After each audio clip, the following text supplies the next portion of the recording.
Hey yo guys, what's happening? It's your boy Rain TJ back again with another reaction video, and we looking straight at the assassin teen who took out your boy YBCDUL. Philadelphia to search the rooms of their children to find guns there and call the police to have them taken away. This, as you folks have reported, as he charges a 16-year-old with double murder. Small group of young people in the city of Philadelphia made a decision to hold a gun, to point a gun at another human being and pull the trigger. In the first 10 seconds of this video, I gotta be completely honest with you. YBCDUL's death was probably the least surprising thing I've heard in a while, and that's very unfortunate. While I didn't expect for him to get shot within 24 hours of a viral hood vlog, the rate at which he was trying to diss every man, woman, and child from west to north to even South Philly, there was no other end result than to get overcooked. There was pretty much zero possibility of dude going out and growing old at the rate that he was going. There was no doubt that dude was just so traumatized from seeing damn near his entire friend group get murked or sent to jail that it led him on an express lane crash out mission that we know for him today. While the news of his death shocked very few people, the person who is actually behind this incident might just have you in disbelief. Facts. Definitely do. Can't believe it's a young 16-year-old. We're gonna check out this video today by Stay Safe World. If you're not subscribed, I'm gonna drop a link to his channel in the description below, and you go head over there, drop a like and drop a subscribe. It's that easy. Let's get back to the video. With the murder of a Philadelphia rapper. That shooting happened last month in Albany. The 25-year-old rapper Abdul Vix, also known as YBCDUL, was killed. District Attorney Larry Krasner announcing those charges today. He also says the teen suspect is connected to several other shootings. Larry Krasner reports he's charged a 16-year-old with the killing of two and the wounding of others as part of a shooting group known as Fast Break. With surveillance evidence coming out and fried crash out gangs rushing to social media to celebrate and claim the death of Duel, a special task force headed by Philadelphia District Attorney Larry Krasner was working hard putting together the pieces. You see, Larry Krasner had a love-hate relationship with YBCDUL, aka Abdul Vix, the top member in the Young Bag Chasers group. He pretty much made it his sworn mission to get Duel and other members of YBC and their affiliate YFA, along with their main ops CCK, off the streets of Philly. That's why Krasner's office took Duel's death personally, and not even a month after the shooting, they had already found the suspect in question. Facts. They put so much time into finding YBCDUL, and then you come and snuff out all their efforts. They wanted to get him in jail, bro. You know what I mean? Like, they probably really wanted him. They probably had bonuses depending on this, and you just took that from them, bro. You know they coming for you. In a raining afternoon in North Philly in the neighborhood of Olney, Krasner called for a press conference to announce that the person who was behind the brazen attack on YBCDUL was none other than a 16-year-old serial killer by the name of Aidan Waters. This kid, Aidan Waters, wasn't just a hood shooter. Bro could possibly classify as a serial killer, mass shooter, or something in between. With 2 murders, one including YBCDUL, and 8 other attempted murders in the month leading up to Duel's death, this dude might be the closest thing we have to Jason Voorhees. Krasner put together a simple timeline filled with irony when describing Waters as an alleged member of a gang called Fast Break. While many others thought that this murder was a complete random act of homicidal maniac type shit, it actually might have a deeper meaning, because history dating back on both sides might explain why this all went down. So today, we have to get into the shooter that took out YBCDUL and the beef between Fast Break, YBC, and others involved like Demont that ultimately resulted in YBCDUL getting smoked, along with all the evidence that we know right now with the I wonder if he was paid, or if it had to, like, maybe YBCDUL diss one of his people, or, you know what I mean? You never know. Police putting together YBCDUL's murder as we speak. But before we get into that, man, I'm gonna need you to like, comment, subscribe. You already know we on the road to 100K subs, so make sure you hit that notification bell so whenever I post, y'all tune in right away. And make sure y'all check out the merch link in the description at staysafeworld.com. So let's get into this with chapter 1, Close Tie. Imagine what type of person you gotta be to have terroristic high schoolers looking to take you out at every turn. The world of Philly trenches is a lot different than other places around the country. Most cities, when crazy shootings happen, it's usually due to an ongoing confrontation or something extremely personal. However, Philly is one of those places where I've seen young bulls willing to take people out just because they want to get rank. You know, no money, no nothing, just straight crashing out. In other words, young kids as young as the ages 14, 15, 16 are already raising an already staggering murder rate for no real reason at all, just for the sake of being close with their gang. But in the long run, nobody will be really helping them fight their cases. No one will, or for the sake of getting like a bad John from Philly, a little thotty, you know what I mean? Like, they be doing that, bro. Young bulls just to say, yo, I got 2 bodies on me. Oh, you got 2 bodies? Oh, you bad? Oh, you gangster? Oh, I like you. Bro, like, it be like that, bro. Be helping them when they're facing life in prison. The only thing they can expect from their OGs, it seems, is a Glock with a switch and a mission. But obviously, this young kid, Aidan Waters, didn't need much encouraging because some of his close ties could actually spell out how he ended up being a part of the dual takeout in the first place. In order to explain that, though, we gotta go from the jump to even see how these groups align. Because Philly is crazy. You can have beef with someone right down your street, or you can have beef with someone that's far as 20 minutes north of you. To get a better understanding of how this went down, there's several groups that you have to consider are somewhat... Facts, bro. I knew a young bull from Philly when I was living there. Like, I'd be on 18 in Susquehanna, and he'd be on, like, 20th in Susquehanna, right? So he'd be walking down the street, and we'll see each other all the time, yada, yada. Bull got, you know, blicked up by a dude who lived across the street, bro. Like, bro, like, that was his op, bro, across the street, bro. At odds with each other, but not exactly in the same way that Duel was known to be at odds with groups in his area. As you should know by now, YBCDUL is from West Philly, the West Philly gang called Young Bag Chasers, an infamous gang from the 42nd, 43rd, and intersection of Mantua in West Philly. They're pretty much known for being complete homicidal maniacs that ended up beefing after a beloved member of their clique was gunned down. If you want to learn about the specific West Side beefs, I have a whole nother video on that. But this video, however, is more focused on the North because that's where Duel was killed and everything that's the timeline directly after. And one specific gang in the West, though, might have had ties to the shooter, and explain how this even got down. Long story short, YBCDUL took the trolling to another level as a means of getting out of his war zone environment. This obviously would build a huge number of enemies, one of the closest being the Mont, also known as 445. The Mont, or short for Belmont, is a gang based out of the 44th Street area of West Philly, damn near a block away from YBC. They have had a really bad ongoing war, and it seems that it started back years ago when beloved YBC member by the name of Rashawn Hall was killed in the Belmont area, and ever since then, YBC have had a major issue with them. At the same time, Belmont faced some losses too, the most known being the death of Jaquan Williams, or as he was known as Q Raw. This was probably one of the most crazy incidents because it was literally caught in its entirety in 4K. On January 16th, 2021, 2 masked men were seen lurking in West Philly looking to take someone out. At the same time, a member of the Mont, Q Raw, was posted up at the corner and randomly approached by the 2 masked men before gunshots ensued, and he was shot multiple times and left in the street. Despite police picking him up and taking him in, he unfortunately didn't make it. This death became a major inflection point between YBC and YBCDUL. Specifically, would damn near diss this bull in every song, calling him Q Rizzy as disrespect. YBCDUL would also make fun of another the Mont member named Sir from the Mont, who was reportedly killed while driving a stolen Kia and getting into an accident. While this beef was so far primarily been contained within the West Side, a particular group of younger bulls, like super young high school age, apparently had a close relationship with a lot of the people from the Belmont area, which would later tie into the death of YBCDUL, which we'll get into right now in chapter 2. That's break. The enemy of my enemy is. Throughout Larry Krasner's ominous press conference detailing their findings on Duel's killer, there was one group that was getting constant mention. In fact, it might be the whole reason why they were on a basketball court in the first place. From Krasner bringing up sports references such as scrimmage as slang for doing drills, it all seemed like it was an intentional means to spread a message. And the intended target for this message is some of the most bold, reckless, and fried sophomore age and high school shooters you can ever imagine. They call themselves Fast Break. Not much is known about this fringe North Philly based group, on the fact that many people had really just heard of them several days after the Duel shooting. But yeah, like, who the hell is Fast Break, bro? Never heard of them. I wonder what they about, you know?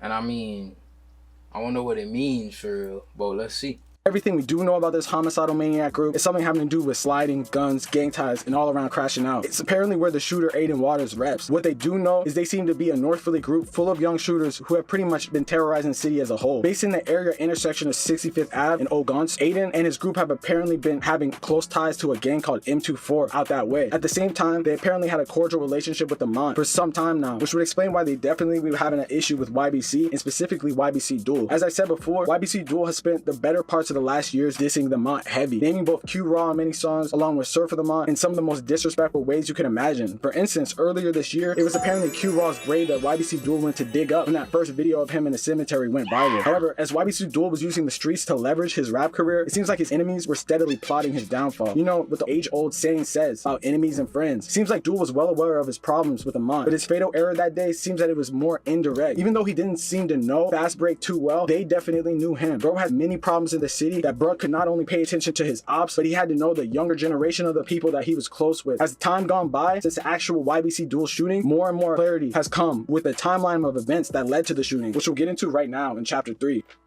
While YBCDUL was definitely aware of his ops in his area, it didn't seem like he paid much attention to his surroundings when he was out of his neighborhood. You can kind of tell through the vlog that he was with Brandon Buckingham that he was careful and on point when he was in his own neighborhood, even with his ops lurking around. However, when he was in North Philly, it seemed like he would let his guard down and be posted up outside, chilling. Little did he know there was a young bull on a rampage starting earlier that week that was ready to end someone. The timeline starts on Sunday, August 18th. Waters and another identified member reportedly steal a Hyundai Sonata with the intent to go crazy. Later that afternoon, a shooting is reported in the 500 block of Centaur Street in Pleasantville, where a 14-year-old and a 43-year-old man are both hit but end up surviving. The police are stating they have evidence to believe that Waters was the one behind it, and it's crazy because that wasn't even near the end of the rampage, because later into that night, a truly gruesome shooting takes place around the same area. News. Gun violence once again targets youngsters in Philadelphia. 2 teenagers were shot in the city's Olney neighborhood well after midnight, and one of them is in critical condition.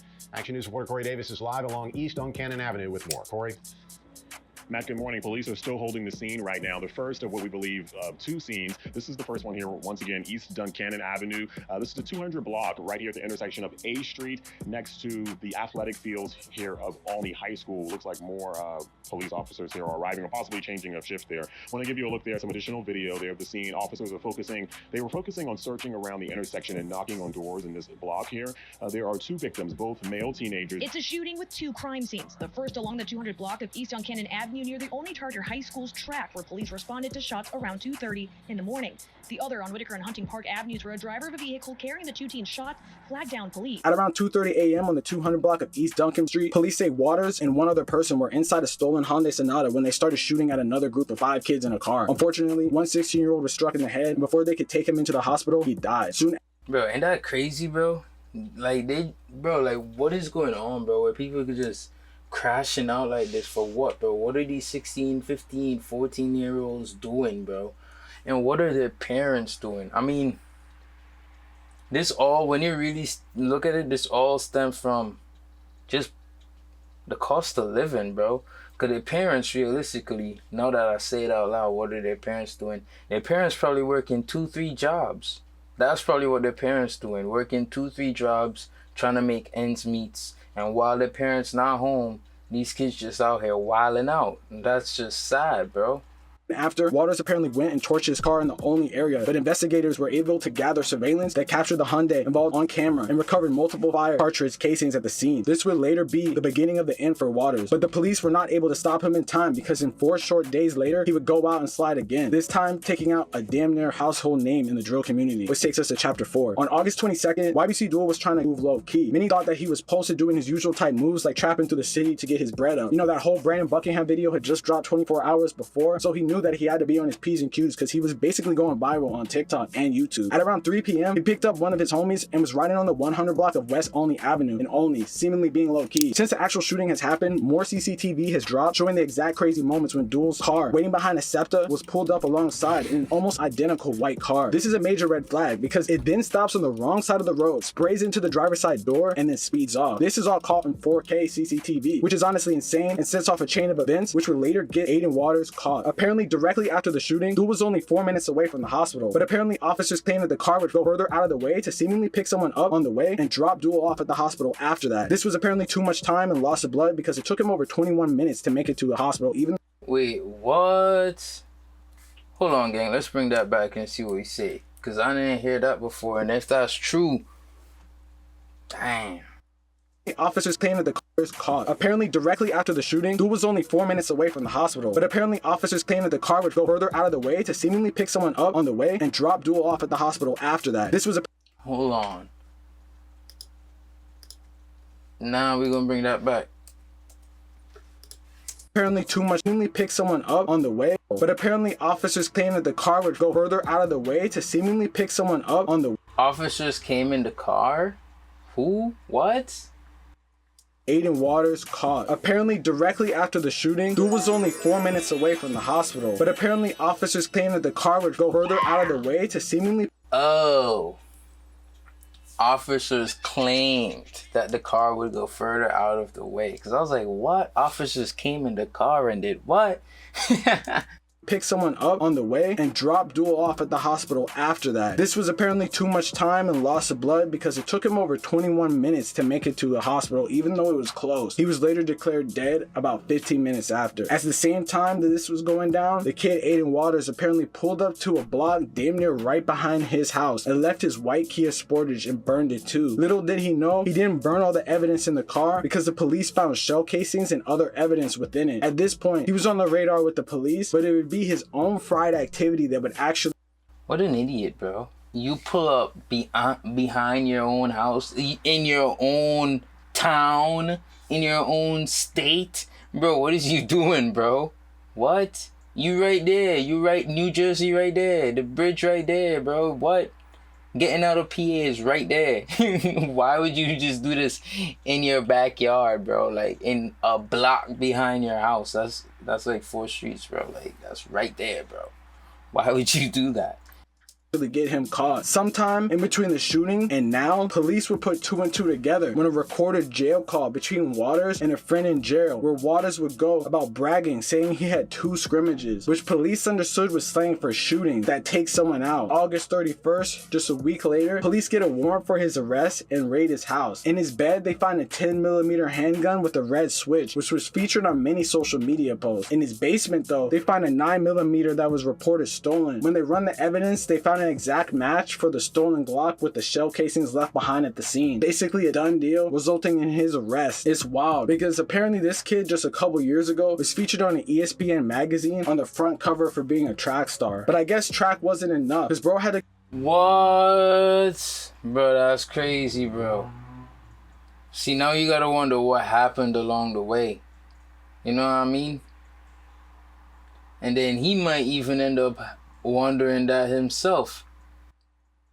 That's ESPN crazy. magazine on the front cover for being a track... Aidan Waters, right here. What? 1500 meter national as a kid? That's crazy. Yeah, you really gotta wonder what happened along the way, innit? Track star. But I guess track wasn't enough because bro had to go take this facts break shit serious and went out and did drills, literally. Honestly, this is an overall failure to the community as a whole. Duel was no saint, but this kid was on some crazy shit, taking people out left and right, ruining whole families wherever he went. His parents were obviously not in the picture, and it seems like whoever were his OGs were taking advantage of him, putting the battery in his back to go out and go commit murders. Because how do you think someone that young was able to get a gun? Obviously, somebody gave it to him and was looking for him to go cause mayhem. The crazy thing about it is you look at the school shooting that recently happened with that kid that basically went and killed people with the AR-15 that his dad gave him out in Georgia. The dad was actually charged for all the murders that went down. And I feel like the only solution that's going to stop kids from doing this type of stuff is charging the parents, because then now they'll heed the warnings of the DA and others that say you got to check your kids' backpacks, their clothes for all these hidden guns and stuff like that. They're way too young to process all this stuff that they're doing, and they're getting people murked that were never going to come back. But this is kind of the reason why I made this, because I definitely... Facts. I think that's the thing, because your frontal lobe isn't really developed, and like at 15 you don't really understand time. You don't really understand hindsight and the concept of living long, you know what I mean? So to them, they just gonna do whatever in the heat of the moment, as we all used to do. But then as you grow up and you mature, you look back, it's like, well, hopefully you mature, but when you look back, it's like, you know, they're too young. So when you put that tool or that weapon in their hand and they act on the emotions, they don't get the chance to look back and say, oh, I'm glad I didn't do this, that, and the third. You know, life is kind of permanent. This is not a video game. Definitely wanted to share these stories. The news isn't really going to ever highlight the detail and everything that went down and the music that went down behind it. So I felt like it was important to tell it regardless of what you think about everything, man. But hey, let me know in the comments what y'all think about this. Real say shit. You already know what's going on, man. Like, comment, subscribe. It's a crazy story. You think they're ever going to find the full pieces of this? Or you... Maybe they will. But yeah, yo, so we get where it's going, you know. Like I said, head over to Stay Safe World. If you like the video, drop a like, drop a subscribe there. And if you like the art to the side, hit a like and subscribe for me too. All right, everybody. Have a great day.